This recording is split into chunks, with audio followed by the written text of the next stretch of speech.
પ્રિય શ્રોતાગણો, મારા વહાલા વિદ્યાર્થી મિત્રો, ભાઈઓ અને બહેનો, આજે એક અગત્યના વિષય ઉપર હું મારા મનની વાત આપની સમક્ષ રજૂ કરવા માગું છું. વિષય ખૂબ જ અગત્યનો છે, જે આજે ઘણા લોકોને ઇફેક્ટ કરે છે, અને વિષય છે એબ્યુઝ. ડ્રગ્સનું જે એબ્યુઝ છે અને નાર્કોટિક જે અત્યારે યુવા પેઢી બરબાદ કરી રહ્યો છે, એ વિષય ઉપર હું મારા પોતાના થોડા વિચારો આપની સમક્ષ રજૂ કરવા માગું છું. અને આનું શું ઉપાય થઈ શકે, આપણે સોસાયટીને કેવી રીતે આ બધીથી મુક્ત કરી શકીએ, તે બાબત હું મારી થોડી ઘણી રજૂઆત કરીશ. હું આપને જણાવું કે અત્યારે આપણે સવારે ઉઠીએ તો લગભગ ત્રીજા કે ચોથા દિવસે ન્યૂઝપેપરમાં તમે વાંચશો કે અમુક જગ્યાએથી આટલું નાર્કોટિક ડ્રગ્સ પકડાયું, આટલું અફીણ પકડાયું, આટલું ચરસ પકડાયો, અને જેની ફ્રીક્વન્સી એમાઉન્ટ કરોડો રૂપિયાની હોય છે. હવે એક વિચાર એવી રીતે આવે કે આટલું બધું કિંમતનો ડ્રગ્સમાં એવું તો શું હશે કે જે આટલું કરોડો રૂપિયાની એની કિંમત હોય છે.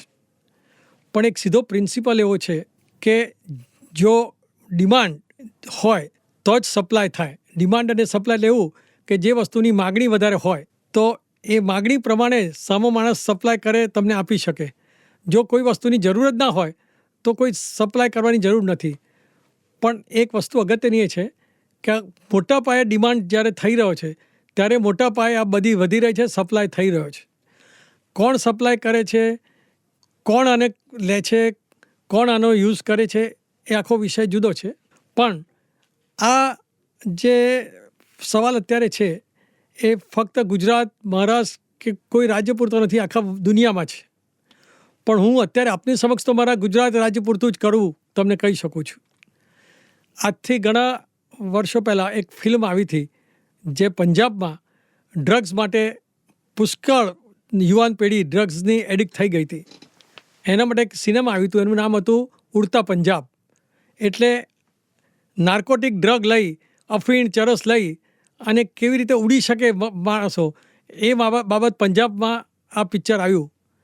પણ મારા વાલા મિત્રો, હું તમને એક જ કહીશ કે આપણે આપણા ગુજરાતને ઉડતું ગુજરાત થવા દેવું નથી. અને જો ગુજરાતને ઉડતું ગુજરાત થવા દેવું ના હોય તો આજની યુવા પેઢી, ફક્ત યુવાનો નહીં, મોટી ઉંમરના વયસ્કો પણ ડ્રગ્સના બંધાણી થઈ ગયા છે.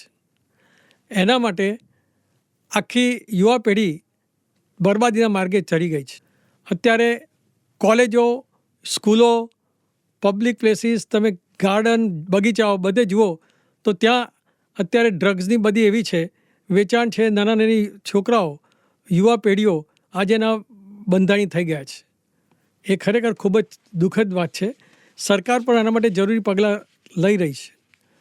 હું જ્યારે હાઈકોર્ટ જજ તરીકે રિટાયર થયો પછી અત્યારે હું સુપ્રીમ કોર્ટમાં વકીલાત કરું છું. તો એક કેસ સુપ્રીમ કોર્ટમાં હું બેઠો ત્યારે એવો આવ્યો હતો કે એક મોટરસાઇકલ ઉપર એક છોકરો અને પાછળ એક બીજો એનો મિત્ર જઈ રહ્યા હતા, અને પોલીસને ડાઉટ પડ્યો તો પંજાબની મેટર હતી, એને પકડ્યા તો એની થેલીમાંથી અફીણ ને ચરસ ને ગાંજો વગેરે મળ્યું. એટલે પોલીસે સ્કૂટર ચલાવનાર અને એની પાછળ બેસનાર બંનેને એરેસ્ટ કરી અને જેલમાં પૂરી દીધા. પછી જામીન અરજીનો સવાલ આવ્યો ત્યારે જેની પાસે જે થેલીમાં ચરસ કે મળ્યું એને તો કોર્ટે કહ્યું આને જામીન અપાય નહીં, કારણ કે એ કેરિયર હતો, એ લઈ જતો હતો. પાછલા છોકરાએ કહ્યું કે ભાઈ મારો કયો? એના વકીલે કહ્યું સાહેબ મારા આ છોકરાઓનો શું વાંક, એને તો ખબર જ નથી કે આ મારો મિત્ર આ થેલીમાં ચરસ લઈને જતો હશે.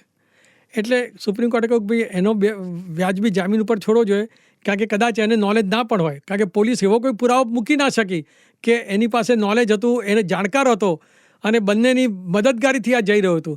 એટલે જ્યારે કોઈ પણ પોલીસ અધિકારી ઇન્વેસ્ટિગેશન કરે ત્યારે એમણે ઇન્વેસ્ટિગેશન પણ એ રીતે જ કરવું જોઈએ કે જેથી ચોક્કસ ગુનેગાર અંદર આવી શકે અને નિર્દોષ માણસ ખોટી રીતે હેરાન ના થાય. હમણાં જ આપણે જોયું હશે કે ફિલ્મ કલાકાર શાહરૂખ ખાનનો છોકરો એ મિત્રો સાથે ગોવા જઈ રહ્યો હતો શિપમાં, તો એ બીજા મિત્રો ડાન્સ કરીને નાર્કોટિકને પીધો હશે, પણ આ છોકરા તો કોઈ વાંક જ નહોતો, સાદો હશે એમાં, તો પણ એને કેટલો વખત જેલમાં રહેવું પડ્યું અને છેવટે છૂટી ગયો. એટલે મારા યુવાન મિત્રોને હું એક જ કહું કે તમે કોઈ પણ મિત્ર સાથે જાઓ તો એટલું ધ્યાન રાખજો કે એ બીજી કોઈ રીતે આવો ડ્રગ્સનો કે નાર્કોટિક, અફીણ, ચરસ બંધાણી નથી. નહીં તો શું થશે કે કોઈક વાર એની જોડે આપણે પણ મુશ્કેલીમાં આવી જઈએ. એટલે આ ડ્રગ એબ્યુઝ અત્યારે જે થઈ રહ્યું છે, જે વિષય આપણો ડ્રગ એબ્યુઝ જેનો કેવી રીતે એનો ખોટો ઉપયોગ થઈ શકે છે એના માટે યુવા પેઢી ઇવન વયસ્ક લોકોએ પણ ખાસ ધ્યાન રાખવું જોઈએ કે ધારો કે તમે ટ્રેનમાં કે એરોપ્લેનમાં મુસાફરી કરતા હો અને કોઈ તમને કહે કે પેસેન્જર કે ભાઈ મારી આ બેગ ભારે છે જરા મને મદદ કરો. હવે તમને ખબર ના હોય તમે નિર્દોષ ભાવે એને મદદ કરો અને પછી ખબર પડે કે એમાં ચરસ ગાંજો કે નાર્કોટિક ડ્રગ બંધન જેનું છે એવી વસ્તુઓ તો તમે પણ લેવા દેવા વગર આપણે ફસાઈ જઈએ. એટલે મારું ખાસ આપ બધાને કહેવાનું છે કે આપણે બહુ જ કેરફુલ રહેવું પડે. અજાણ્યા માણસની કોઈ વસ્તુ લેવી નહીં. મિત્ર હોય તો મિત્રનું પણ ચાલ ચલગત કેવું છે અને એ કોઈ ખોટામાં સંડોવાયો નથી એનું પણ ખાસ ધ્યાન રાખવું જોઈએ. હવે હું જ્યારે વકીલ હતો ત્યારે મારી પાસે કેસ એવો આવ્યો હતો કે એક માણસ ઘરમાં ઘીનો ડબ્બો લઈને આવ્યો અને પોલીસને કંઈ ખબર પડી તો એની પાસે આવીને ઘીનો ડબ્બો ખોલાયો તો એમાં ચરસ અને ગાંજો મળ્યો પડીકું. એ માણસને પકડી ગયા, સરકારી નોકરી કરતો, નોકરીમાંથી સસ્પેન્ડ થયો. હાઈકોર્ટમાં કેસ આવ્યો. અમે જજે કહ્યું કે સાહેબ હું તો પેક ડબ્બો લાવ્યો, હવે એમાં કોણે પેલા મેન્યુફેક્ચરરે મૂક્યું જેને બનાવનારે, મારો કયો વાંક? પોલીસ પાસે એવો તો પુરાવો જ નથી કે મેં મારી જાણકારી નીચે આ ડબ્બામાં હતું. કોર્ટે બચાવ માન્યો અને એને નિર્દોષ છોડ્યો. એટલે એ માણસ 10 વર્ષે જેલની બહાર આવ્યો. સરકારી નોકરી ગઈ હતી, નોકરીમાં પાછો આવ્યો. એટલે ઘણીવાર આપણે જો કેર ના કરીએ તો આવી મુશ્કેલીમાં આવી શકીએ. એટલે અત્યારે બધાએ સતર્ક રહેવાની જરૂર છે અને સરકારે પણ આ વસ્તુ ધ્યાનમાં લઈ અને આપણે Gujarat state legal services authority એવો એક કાયદો છે અને સેન્ટ્રલ ગવર્મેન્ટમાં નેશનલ સિક્યોરિટી જેને નાલસા કે નેશનલ લો સર્વિસીસ ઓથોરિટી છે, એ સુપ્રીમ કોર્ટ મોનિટર કરે છે. હવે એને નાલસા કહેવાય અંગ્રેજીમાં. એ લોકોએ બાળકો મોટાઓ એ બધા ડ્રગના બંધારણીય ના થાય એમને કેવી રીતે છોડાવાય એ માટે એક સ્કીમ રજૂ કરી છે. એ 2015ની સ્કીમ છે. અંગ્રેજીમાં એનું નામ છે નાલસા એબ્યુઝ એન્ડ ઇરેડિકેશન, એટલે કે દૂર કરવું. ઇરેડિકેશન ઓફ ડ્રગ મીન્સ સ્કીમ 2015. એ 2015માં એ નાલસાએ સરસ સ્કીમ કરી. એમાં એવું લખ્યું કે દરેક કોલેજ, યુનિવર્સિટી એ બધાએ પણ આવા ક્લાસીસ ખોલવા જોઈએ. છોકરાઓને એજ્યુકેશન આપવું જોઈએ. પોતાના એરિયાના લોકોને બોલાવીને એ લોકોને જાગૃત કરવા જોઈએ કે આ એબ્યુઝમાંથી, એમાં ગામડાના લોકો હોય, શહેરના હોય, મોટી ઉંમરના હોય, એ બધાને પણ એજ્યુકેશન આપવું જોઈએ. સ્ટુડન્ટને એજ્યુકેશન આપવું જોઈએ. વિદ્યાર્થીઓને તૈયાર કરવા જોઈએ અને રેગ્યુલર આ સ્કીમ નીચે આના પ્રોગ્રામો કરવા જોઈએ. મને આનંદ છે કે એલજે ઇન્સ્ટિટ્યૂટ તરફથી આ રીતનું સેમિનાર યોજાયું જે 2015ની સ્કીમને બિલકુલ અનુરૂપ છે. તો એમાં ઘણા એ સ્કીમમાં જણાવ્યું છે કે એજ્યુકેશન આપવું જોઈએ. કોર્ટોમાં વકીલોએ પણ દરેક લોકોને બોલાવી એમને આ સ્કીમ નીચે બધાને જાગૃત કરવા જોઈએ. આપણો એક જ હેતુ છે કે લોકો બંધારણ આવા એબ્યુઝથી મુક્ત થાય, સારી રીતે જીવન જીવે અને કોઈ ડ્રગના લવાડે ના ચરે, કારણ કે નહીં તો જિંદગી બરબાદ થઈ જશે. એકવાર તમે જો આમાં ફસાઈ ગયા, બાળક, વૃદ્ધ, ગમે તે ઉંમર, કારણ કે ડ્રગ એક નશો એવો છે કે એને કોઈ ઉંમરનું બંધન નથી. અનફોર્ચ્યુનેટલી એની અંદર આવી શકે છે. એટલે બધાને એજ્યુકેશન આપવું જોઈએ. કેવી રીતે આનાથી એબ્યુઝથી દૂર રહેવું જોઈએ, કેવી રીતે સચેત રહેવું જોઈએ. કોઈ પણ તમને ભોળા ભાવે કંઈક વસ્તુ આપે કે આ ઉચકો કે કરો તો એનાથી હંમેશા દૂર રહેવું. અને મારી એક જ આપ બધાને વિનંતી છે કે મહેરબાની કરીને આપણી તબિયત આનાથી બિલકુલ બરબાદ થઈ જશે.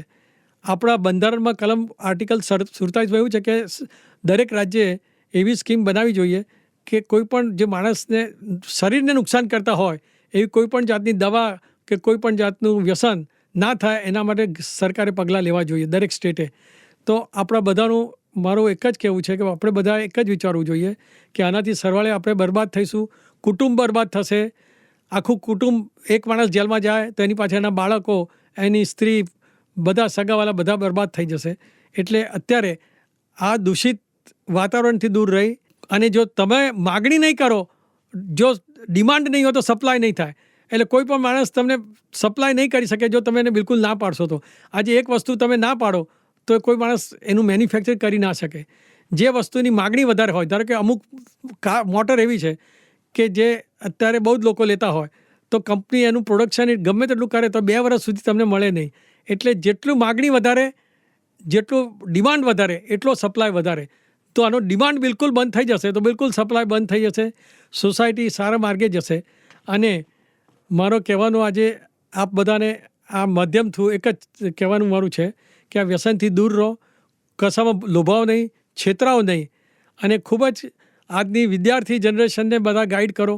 એજ્યુકેશન એક્ટિવિટી સ્કૂલવાળા, કોલેજવાળા, યુનિવર્સિટીવાળા રેગ્યુલર સેમિનાર કરે, બધાને નજીકના લોકોને બોલાવે. એમાં એવું નથી કે વિદ્યાર્થીઓને જ તમે શીખવાડી શકો, આજુબાજુના ગ્રામ્ય જીવનના લોકોને, શહેરી જીવનના લોકો જે રહેતા હોય બધાને આવી સેમિનાર કરી અને એજ્યુકેટ કરો. અને એક ગુજરાતી કવિએ કહ્યું છે કે જય જય ગરવી ગુજરાત, સ્વર્ણ અક્ષરે લખશે કવિઓ જત ગાથા ગુજરાતની. તો અત્યારે હું તો ગુજરાતી માધ્યમથી ગુજરાતીઓને જ કહું છું કે એવું આપણે જીવન જીવીએ કે સ્વર્ણ અક્ષરે આપણું જીવન પણ ગુજરાતમાં લખાતું રહે અને ઉડતા ગુજરાતને બદલે જમીન ઉપરનું ગુજરાત રહે, એવું પ્રભુ પાસે પ્રાર્થના કરું છું. મેં મારા વિચારો આપ સમક્ષ રજૂ કર્યા છે. મને આશા છે કે કદાચ આનું કોઈક આ બધાને અસર થશે અને અત્યારે જે દૂષિત વાતાવરણ ડ્રગનું ચાલ્યું છે સંપૂર્ણપણે નાબૂદ થઈ જાય અને ડ્રગ એબ્યુઝ ટોટલી જતો રહે, એવું ભગવાનને પ્રાર્થના કરું છું. જય હિન્દ, જય જય ગરવી ગુજરાત.